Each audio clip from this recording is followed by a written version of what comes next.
Okay, so in this episode, we're going to be learning how to request a new password change for Office 365. So I'm going to choose Sign In. When you get to the screen asking you for your username, go ahead and type that in and choose Next. Choose Show More Options located at the bottom of the screen. Next, choose Update Your Password instead. When I set up my account, I chose a authenticator app so that if I ever got locked out of my system, I could go and use that number to reset my password. So I'm going to go to my iPhone, grab the number from the authenticator app, and put this in this system right now. The system is going to prompt you for whatever backup system you set up. So make sure you have that handy and ready to go.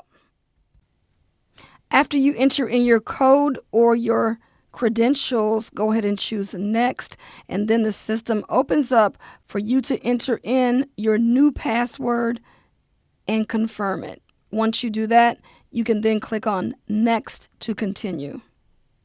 And now you arrive at the confirmation screen showing that your password was changed. Now you can go ahead and sign in. Go ahead and enter your username. Choose Next. Choose Use Your Password. Enter your new password you just created. Choose Next. And then make a decision. If you want the system to remember your password the next time you log into the system, choose Save.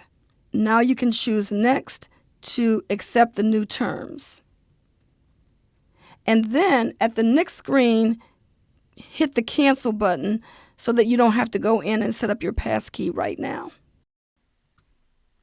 And then if you get to this screen that's asking you to stay signed in, you can then choose yes or no.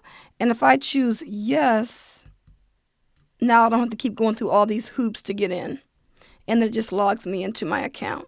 So now I can go ahead and start working with Microsoft.